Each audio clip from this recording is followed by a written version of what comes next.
Bombay road पर एक petrol pump है, लेकिन ये कोई आम पेट्रोल पंप नहीं है। यहाँ रात के अंधेरे में कुछ ऐसी कहानियां जिंदा हो जाती हैं जो दिन के उजाले में यकीन करने लायक नहीं लगती। तो आज हम एक ऐसी ही दिल दहला देने वाली कहानी की पड़ताल करेंगे जो एक सवाल पूछती है, क्या कुछ सफर मौत के बाद भी जारी रहते हैं? जरा सोचिए, कोई नौकरी शुरू हो और पहला नियम ये हो। कितना अजीब है ना। आखिर ये कैसी नौकरी है जहां एक सीधा सा सवाल पूछना भी मना है। चलिए इसी सवाल के साथ इस कहानी की गहराइयों में उतरते हैं। तो कहानी का हीरो है अर्जुन, एक आम सा कॉलेज स्टूडेंट जिसके कंधों पर बीमार माँ के इलाज का और अपनी ट्यूशन फीस का बोझ है। और यही मजबूरी उसे एक ऐसी नौकरी करने पर मजबूर कर देती है जो बॉम्बे रोड के एक बिल्कुल सुनसान पेट्रोल पंप पर है। एक तरफ थी अर्जुन की जरूरतें और दूसरी तरफ उसके दोस्त भास्कर की चेतावनियां। भास्कर उसे बार बार समझा रहा था कि वो जगह ठीक नहीं है, लेकिन जब मजबूरी दरवाजे पर खड़ी हो तो डर को पीछे हटना ही पड़ता है। अर्जुन ने भी वही किया। जैसे ही अर्जुन उस वीरान पेट्रोल पंप पर पहुंचता है, उसे उसके बॉस का फोन आता है। बॉस उसे ऑफिस में रखी एक पुरानी डायरी पढ़ने को कहता है, लेकिन जब अर्जुन वो डायरी खोलता है तो उसके होश उड़ जाते हैं।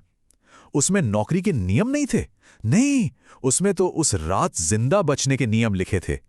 अब ये नियम सुनिए, ये किसी नौकरी के नियम तो बिल्कुल नहीं लग रहे थे, बल्कि ऐसा लग रहा था मानो किसी जानलेवा पहेली को सुलझाने के इशारे हों।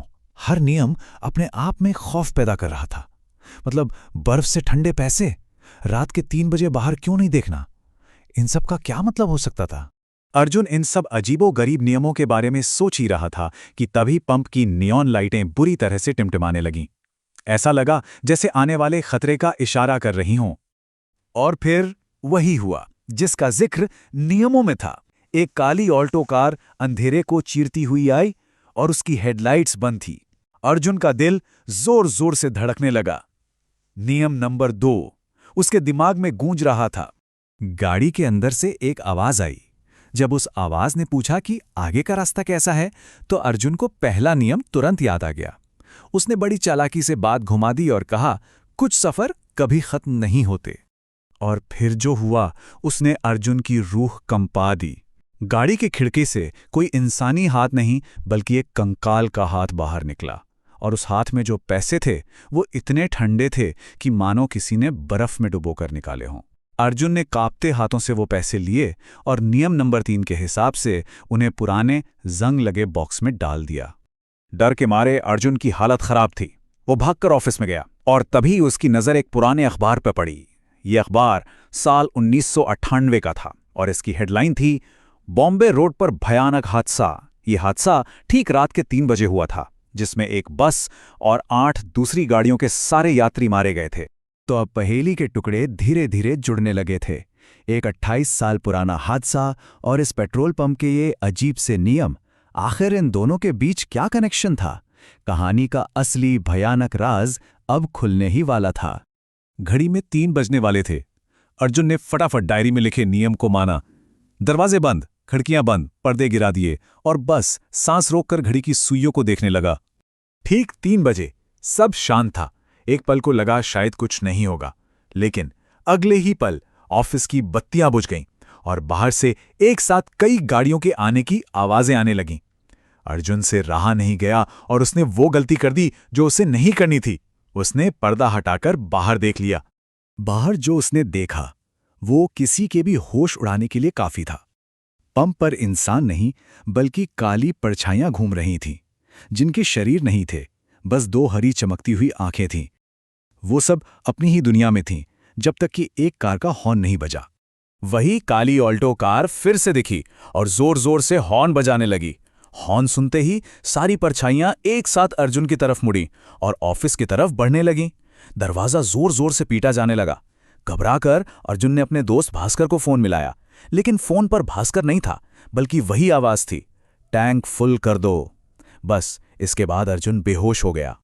जब अर्जुन की आंख खुली तो सुबह हो चुकी थी। ऑफिस का सामान बिखरा पड़ा था। तभी उसका बॉस नवीन सिंह वहां आया और उसने अर्जुन को बधाई दी, पहली रात जिंदा बचने के लिए। अब बॉस ने जो राज खोला वो सुनकर किसी के भी रोंगटे खड़े हो जाएं। उसने बताया कि 1998 के उस हादसे में जो लोग मारे गए थे, उनकी आत्माएं आज भी यहीं फंसी हुई हैं। वो हर रात अपनी जिंदगी के उस आखिरी सफर को दोबारा जीती हैं, ये जाने बिना कि वो मर चुकी हैं। अब जाकर उन सारे नियमों का मतलब समझ में आ रहा था। ये नियम सिर्फ अर्जुन को बचाने के लिए नहीं थे, बल्कि उन आत्माओं के भ्रम को बनाए रखने के लिए थे। मंजिल इसलिए नहीं पूछनी ताकि उन्हें ये याद ना आए कि उनका सफर कभी खत्म ही नहीं हुआ, और 3 बजे एक जिंदा इंसान को देखकर उन्हें अपनी मौत का एहसास हो जाता है और वो खतरनाक हो जाती हैं। ये सब जानने के बाद बॉस ने अर्जुन के सामने एक ऑफर रखा। अगर वो अगली रात काम पर लौटता है तो उसे डबल सैलरी मिलेगी। कहानी के आखिर में भास्कर का फोन फिर आता है और वो ये सुनकर हैरान रह जाता है कि अर्जुन, हाँ अर्जुन, उस भयानक पेट्रोल पंप पर वापस जाने का फैसला कर चुका है। अर्जुन भास्कर को बस इतना ही कहता है। अब ये शब्द सिर्फ पैसों की मजबूरी से तो कहीं ज्यादा गहरे हैं। वो किसी का इंतजार करने की बात कर रहा था। और यहीं ये कहानी हमें एक सवाल के साथ छोड़ जाती है। इतनी भयानक रात गुजारने के बाद और वो खौफनाक सच जानने के बाद भी अर्जुन आखिर वापस क्यों गया? क्या सिर्फ डबल सैलरी के लिए, या उन भटकती आत्माओं में कोई ऐसा था जिसका इंतजार खुद अर्जुन को भी था? इसका जवाब शायद हमेशा एक राज ही रहेगा।